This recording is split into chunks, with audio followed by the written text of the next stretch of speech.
Bonjour, qu'est-ce qui s'est passé, madame la télé? On veut savoir quoi? Dans ce monde agité, il y a plein de choses qui bougent. Matière agitée, quoi de neuf dans les news?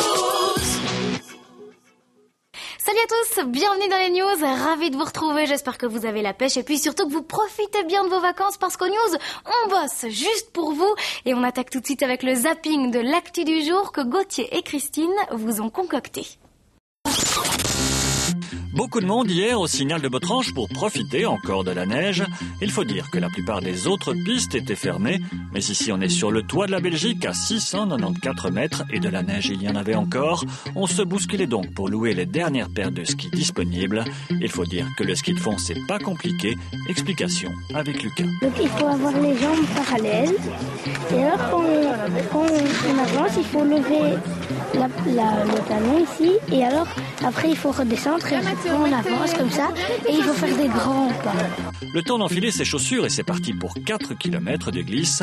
L'avantage du ski de fond c'est qu'on peut se lancer sans trop de risques, même si c'est au prix de quelques chutes mais sans gravité. Le ski de fond c'est chouette mais attention c'est fatigant. Au début on essaye d'aller le plus vite possible parce que je trouve ça amusant, enfin c'est amusant il faut dire. Mais vers la fin c'est assez crevant. C'était chouette, moi je peux tout tomber. Il fait froid, j'ai les mains gelées et j'ai hâte de rentrer. Des images des Hauts-de-Fagne sous la neige, on ne s'en lasse jamais. Hélas, aujourd'hui c'est plutôt la pluie qui est au rendez-vous. Mais rassurez-vous, l'hiver n'est pas fini et n'a pas dit son dernier mot. En football, l'Excelsior de Moucron quitte définitivement la division 1 du championnat. Le club est victime de sa mauvaise gestion. Il n'a plus d'argent. Le personnel du club et tous les joueurs sont licenciés. On est dans l'état d'esprit comme un ouvrier que l'usine ferme, voilà. Ce sera très très dur pour certains joueurs de retrouver un club, en division 1 surtout. Tous les matchs disputés par Moucron sont annulés comme s'ils n'avaient jamais eu lieu. Le classement du championnat de division 1 est donc chamboulé, ce qui ne plaît pas à tout le monde.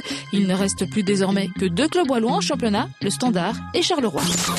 Hier, des milliers de personnes ont manifesté à Téhéran, la capitale iranienne, contre le régime du président Ahmadinejad. Une manifestation pacifique qui fait suite à d'autres manifestations qui s'étaient déroulées durant le week-end et qui avaient été violemment réprimées. Une quinzaine de personnes auraient été tuées et des centaines d'autres arrêtées. Par solidarité, des Iraniens de Belgique ont manifesté hier devant l'ambassade iranienne à Bruxelles.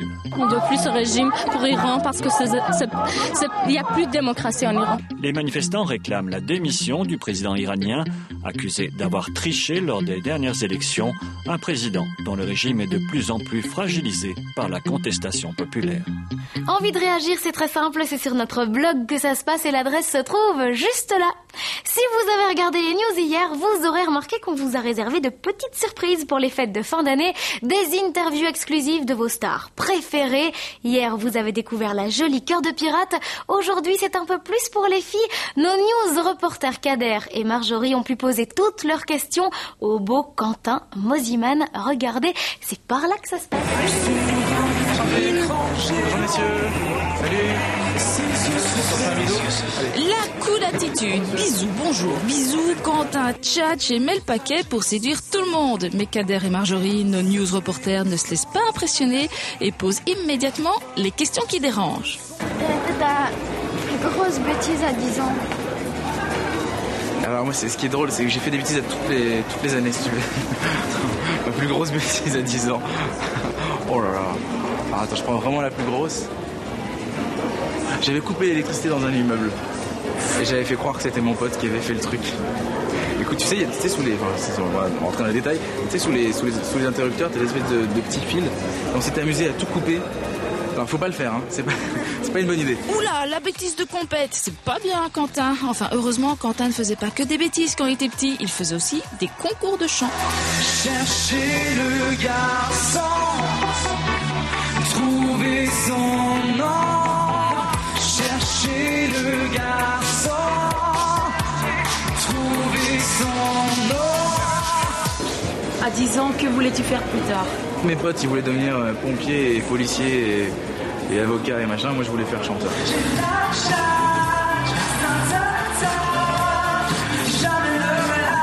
Quel est ton souhait pour les enfants en 2010? Ah, voilà une belle question. Quel est mon souhait pour les enfants en 2010 ? Bah écoute Marjorie, moi tu sais je suis très naïf. Je crois encore, je suis resté bloqué dans le monde de oui-oui, avec les bisounours et tout ça, tu sais. Et donc pour les enfants, je voudrais qu'il n'y ait plus de problème. Que, surtout les enfants malades, ceux qui n'ont rien demandé. Je voudrais qu'il n'y ait plus de problème et que tout soit beau, que tout soit tout rose. T'as vu, c'est beau, mais je suis un peu naïf, mais j'ai envie d'y croire. Trop sympa, Quentin. Alors nous en news, on t'offre du rose et on te souhaite plein de spectateurs à tes concerts de janvier. Alors, 1, 2, 3. C'était Quentin. Waouh, pour les news. Demain, on a rendez-vous avec une star et quand je dis star, croyez-moi, ce n'est qu'un tout petit mot. Je suis sûre que vous profitez de ces vacances pour manger beaucoup de chocolat. Et oui, les fêtes, c'est synonyme de sucrerie. Mais tiens, comment est-ce qu'on fabrique le chocolat ? C'est ce que Julie, une journaliste en herbe, a voulu savoir. C'est Nadine de TV Luxe qui l'a suivie dans une chocolaterie en province du Luxembourg. Bonjour Monsieur le maire, on est près de La Roche dans votre chocolaterie pour voir la fabrication du chocolat. Alors, il y a des ingrédients, lesquels ? Alors, l'aventure du chocolat commence par la cabosse. C'est le fruit d'un petit arbuste qui s'appelle le cacaoyer. À l'intérieur, on y trouve les fèves de cacao. Voici quelques fèves de cacao qui sont déjà torréfiées. Donc, en fait, brûlées pour conserver tous leurs arômes. C'est avec les fèves de cacao que l'on va faire le chocolat noir, puis le lait et enfin le blanc. Maintenant, on va aller voir toutes les étapes de fabrication. Allez, on y va ? On y va. Alors, la première opération consiste à remplir la forme de chocolat. Toujours bien nettoyer les bords. Ensuite, je vais faire trembler cette forme.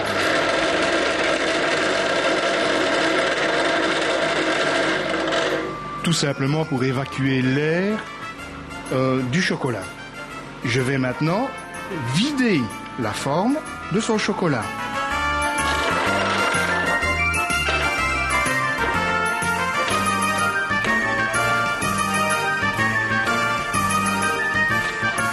Ici, c'est la deuxième étape, la plus longue. Vous pouvez nous expliquer ?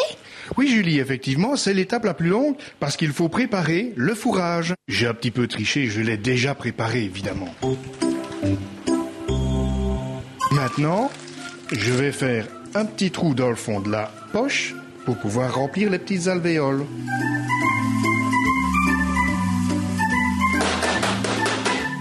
Voilà, maintenant, Julie, je vais mettre la forme 15 minutes au frigo pour que le fourrage durcisse un petit peu. Maintenant que le fourrage a durci, on fait quoi, monsieur le maire ? Maintenant, on va mettre le fond de la praline.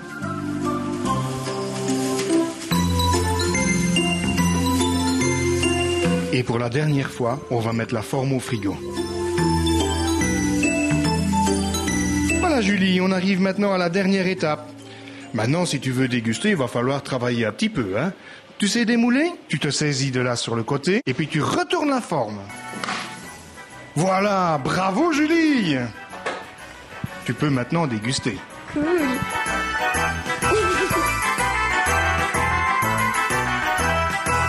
Waouh, super tous ces chocolats comme cadeau de Noël. En plus, j'ai même reçu une tablette à mon nom.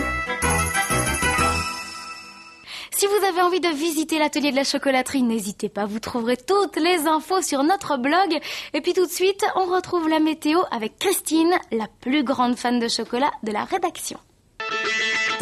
Eh oui, Gonel, le chocolat, franchement, il n'y a pas mieux. Enfin, le soleil, c'est sympa aussi, mais demain, on ne l'apercevra guère entre 8h45 et 16h46. Il ne brillera que de temps en temps, entre les gouttes de pluie. Cela dit, la journée de demain sera globalement bonne, avec un vent faible et des températures de 5 à 8 degrés. C'est déjà la fin de cette émission, merci beaucoup de nous avoir suivis. Alors demain, on se retrouve à 16h40 sur la 2 et en pleine forme, évidemment. Salut les artistes. Bonjour, qu'est-ce qui s'est passé, madame la télé? Ouvrez-moi, on veut savoir quoi. Dans ce monde agité, il y a plein de choses qui bougent. Maquillage, des quoi neuf dans les news.